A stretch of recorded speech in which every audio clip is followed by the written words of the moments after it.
Hey guys, it's Prisha here on WAC, and this is our Republic Day special where we're going to be talking about the Indian flag. America, they always had one flag. Britain, they've always had this flag. But the Indian flag has undergone so many changes, and there's a whole lot of drama behind it as well. Because after all, the flag at one point, it did represent our freedom struggle. And today, it's something that represents a free nation. So I'm going to be sharing with you the entire history of how we got this flag.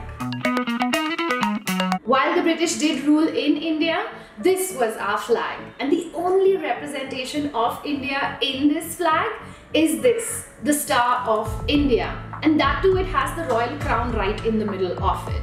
When the Queen was questioned as to where was the Indianness in this flag, she quickly turned around and created this title. It was done to honor any Indian subject that showed services to the empire.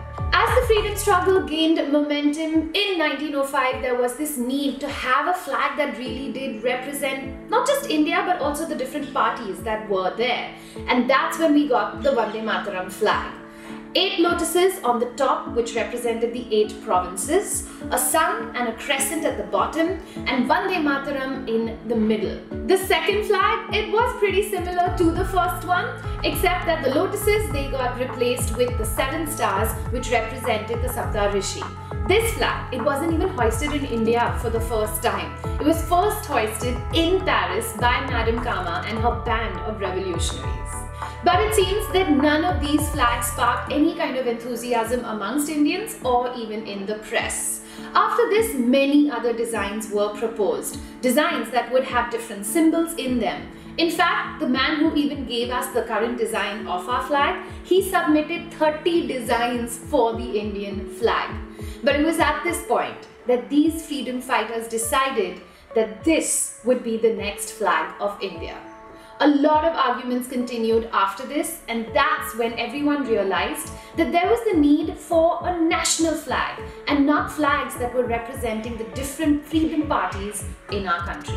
And that's when Gandhiji proposed this flag, where the red represents the Hindus, the green the Muslims, and white for all other communities. But this flag didn't go down well either. A flag satyagraha kicked in. There was turmoil all over the country, and we then got the Swaraj flag. And finally, sealed and delivered, Nehru represents the flag as we know it today.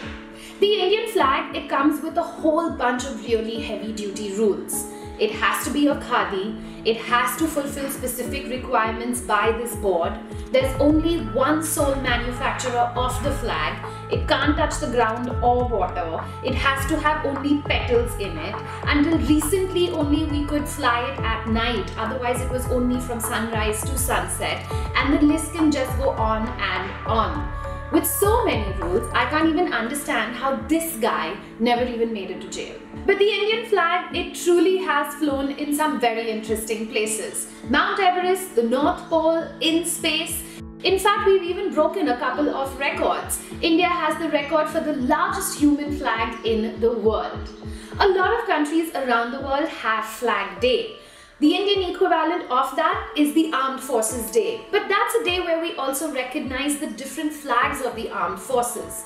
Do you think we should have a Flag Day? Or in the list of all the holidays that we already do have, do we really need another one? You can let me know in that comment section below. That's it from me on WAC today, and if you did like this episode and you want everyone else to know about the Indian flag, make sure that you hit that share button. I'll catch you guys again very soon. Till then, subscribe and help the tribe. Ciao.